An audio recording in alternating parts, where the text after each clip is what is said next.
Bendiciones para todos mis hermanos. Qué lindo que el Señor me permite estar con ustedes. Yo quiero que empecemos leyendo primera carta de Corintios, capítulo 12, versículos 2 y 3.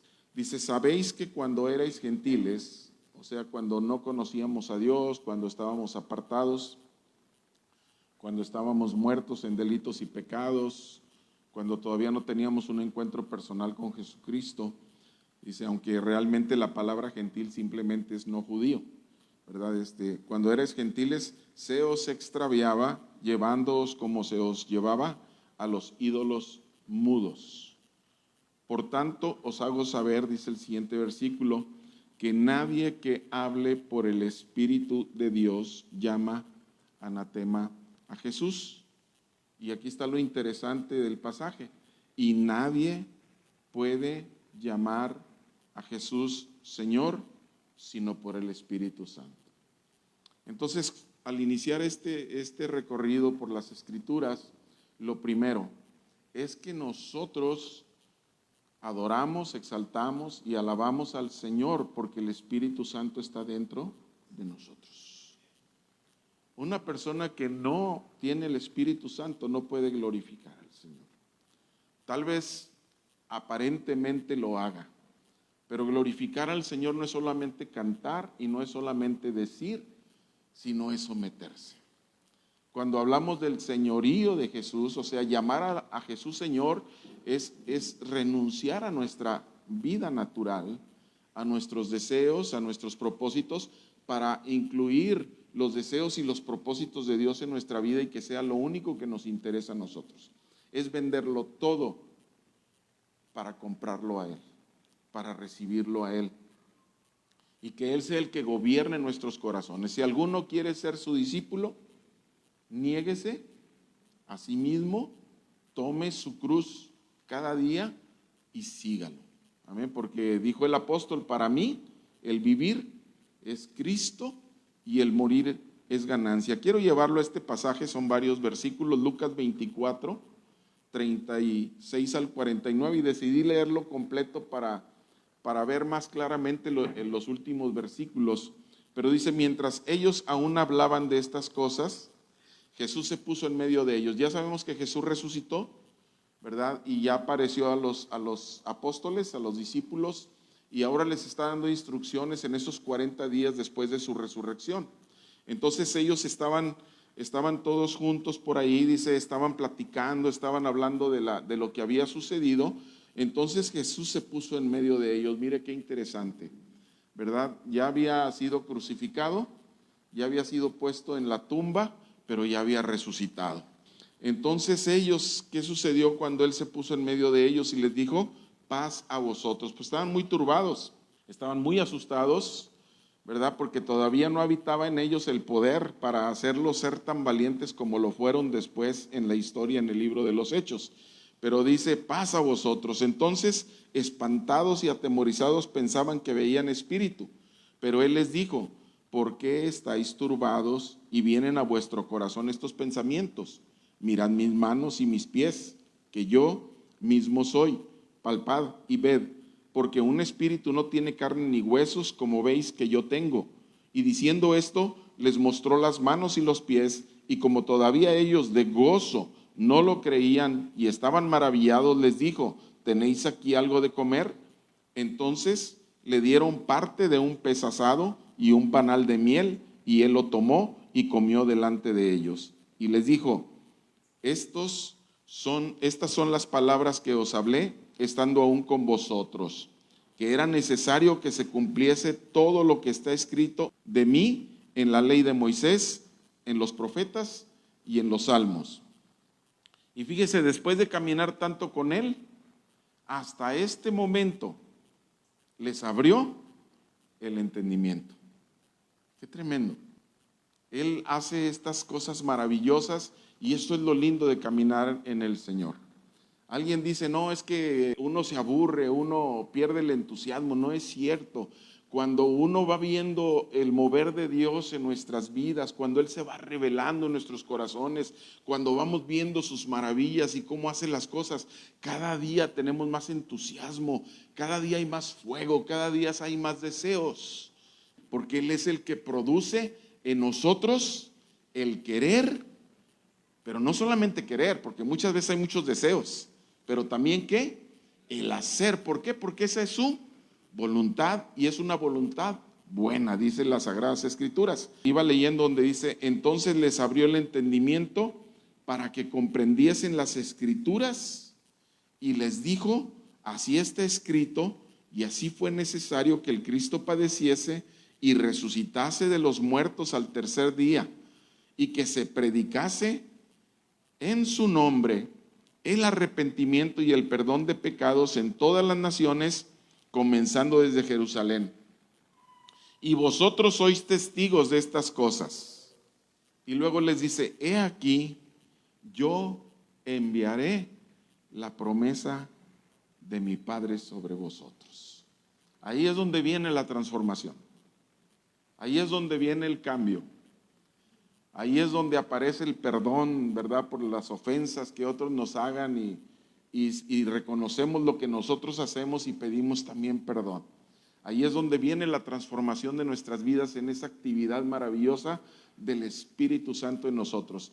Ahí donde aquel que lo negó y que se fue a pescar otra vez y regresó a la actividad anterior, ¿verdad? Cuando vino aquella presencia, cuando vino aquel poder, todo fue transformado y en aquella predicación una multitud de personas recibieron a Cristo Jesús como su único y suficiente Salvador. He aquí yo enviaré la promesa de mi Padre sobre vosotros, pero quédense vosotros en la ciudad de Jerusalén hasta que seáis investidos de poder de lo alto. O sea, al venir el Espíritu Santo, ¿qué recibimos? Poder para negarse a pecar, poder para negarse a hacer lo equivocado y poder para poder obedecer al Señor. ¿Y qué es lo que Él quiere? Que no dejemos de predicar su palabra, que no paremos de compartir el Evangelio, porque el Evangelio es poder de Dios para salvación a todo aquel que cree. Cuando compartimos el Evangelio, estamos compartiendo la palabra y los que lo compartimos continuamente vemos vidas transformadas, ¿sí? ¿Por qué? Porque nosotros somos buenísimos para transformar gente, no.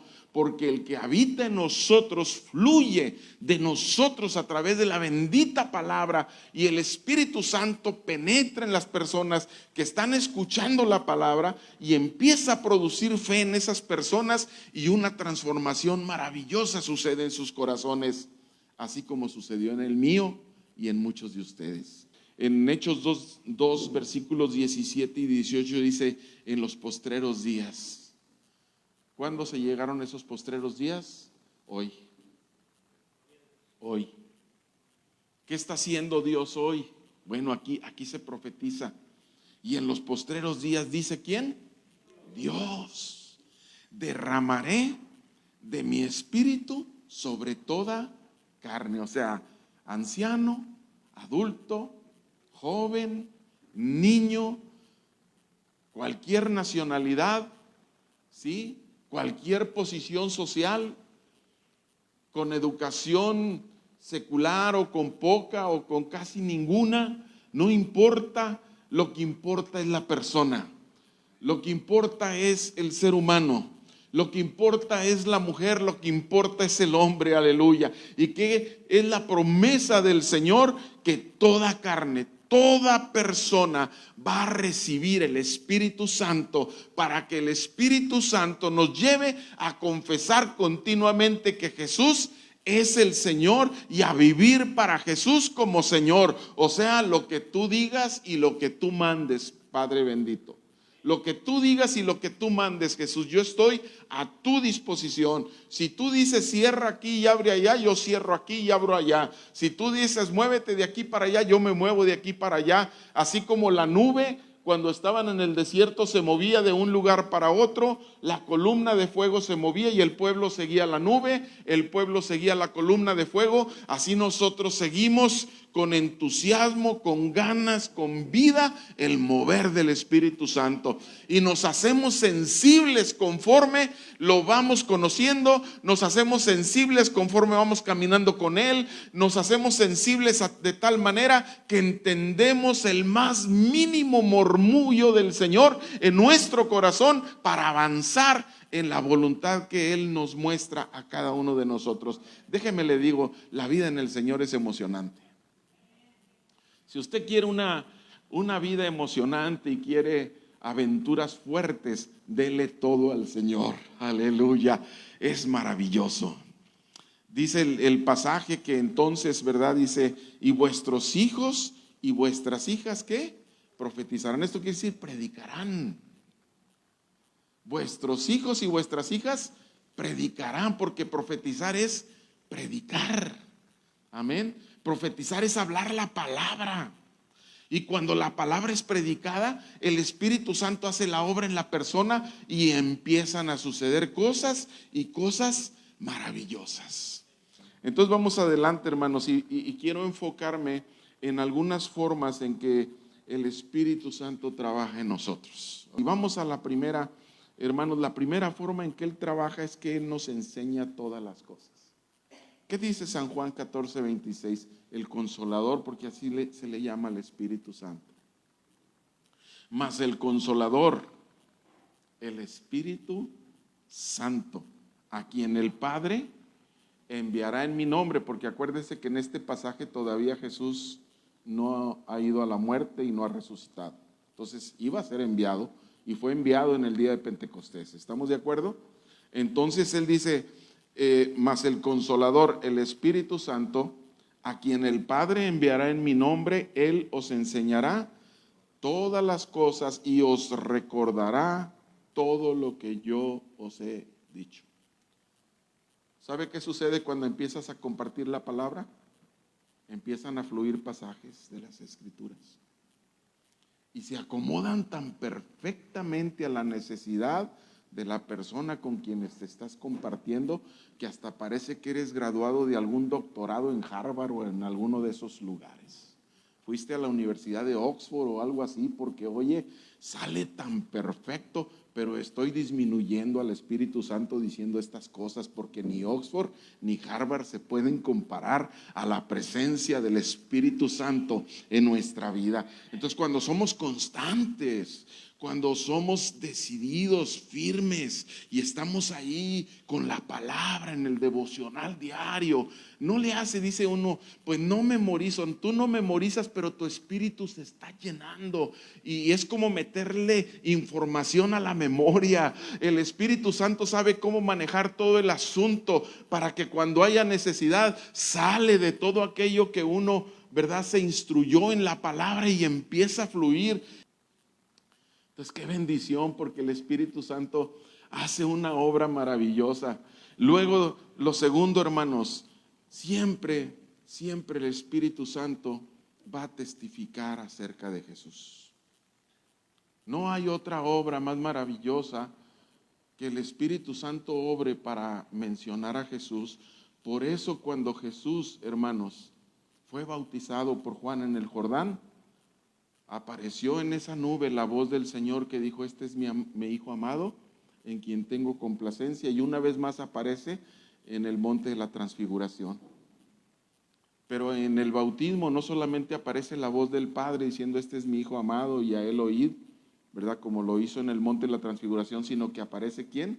El Espíritu Santo. Y de ahí en adelante el Espíritu Santo es el que se encarga de llevar a Jesús al desierto para ser tentado por el diablo. Y de ahí en adelante el Espíritu Santo y Jesús se convirtieron, hermanos, siempre lo fueron, pero ya hablando humanamente, tan cercanos que para todo. Se fue y se sentó en el pozo de Jacob, se encontró con la viuda de Naín, encontró al ciego Bartimeo, multiplicó los panes, resucitó a Lázaro, resucitó a la hija de Jairo, tantas cosas, pero el Espíritu Santo siempre guiando. El Espíritu, por eso los discípulos no podían tener esta cercanía con el Espíritu Santo, porque el Espíritu Santo, aunque es omnipresente, pero su función era capacitar a Jesús como hombre para que Jesús hiciera la obra que estaba haciendo. Pero una vez que Jesús resucitó y ascendió a los cielos, ahora el Espíritu Santo vino a derramarse sobre todos los que hemos creído que Jesucristo es el Señor, para la gloria de Dios Padre. Entonces, ¿qué hace el Espíritu Santo según San Juan 15:26? Lo que hace el Espíritu Santo, dice: cuando venga el Consolador, quien yo enviaré del Padre, el Espíritu de verdad, el cual procede del Padre, dice, Él dará testimonio acerca de mí. Cuando damos testimonio, ¿de quién damos testimonio? De Jesús, pero damos testimonio de nosotros. Pase a dar su testimonio y empezamos a hablar de nuestra vida. Y claro que incluimos a Jesús, porque gracias a que tenemos ese testimonio, podemos hablar de Jesús. Y gracias a que tenemos a Jesús, podemos dar ese testimonio. Porque si solo hablamos de nosotros sin mencionar a Jesús, el testimonio no funciona. Pero si incluimos a Jesús en nuestro testimonio, algo tremendo va a suceder en aquel que está escuchando nuestro testimonio, porque el testimonio no es para engrandecernos nosotros, el testimonio es para engrandecer el nombre del Señor y para que el Señor venga y haga algo glorioso en la vida de la persona, porque el que levantare al Señor, el Señor le levantará al que lo levantare. En otras palabras, yo honraré a los que me honran. Y entonces cuando testificamos de Él, crecemos más en el conocimiento de Él. Pero ¿qué hace el Espíritu Santo? Él nos lleva para que estemos dando testimonio de Él. Cuando hablamos de Jesús, quiere decir que nosotros estamos llenos del Espíritu Santo. Juan 16:13 dice, pero cuando venga el Espíritu, ¿de qué? El Espíritu Santo es el Espíritu de verdad. Y en otras partes dice, porque es el Espíritu de Cristo. Y Jesucristo dijo, yo soy el camino, la verdad y la vida. Entonces cuando empezamos a seguir a Jesucristo, empezamos a seguir la verdad. Y entonces caminamos en la verdad.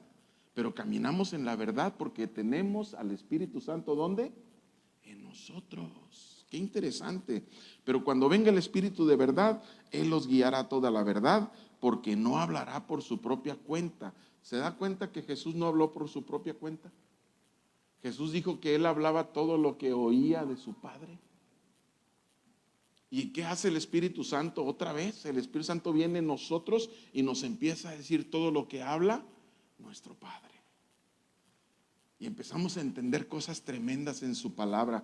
Empezamos a tener unas enseñanzas directas de Dios y nos empezamos a gozar en nuestros devocionales y le decimos, ay Señor, yo nunca había visto esto, lo he repasado tantas veces y no lo había visto, y esto es lo que se llama el rema de Dios en nuestras vidas. Antes era puro logos, pura lectura, pero ahora es pura profundidad, y de pronto dice, ay, es mi tiempo con Dios, voy a ir a leer la palabra y voy a ver qué Dios me quiere decir, porque tenemos hambre y sed de justicia, tenemos hambre y sed de la palabra. ¿Cuándo es cuando no tenemos hambre? Cuando no estamos en esa intimidad y en esa comunión continua con el Señor.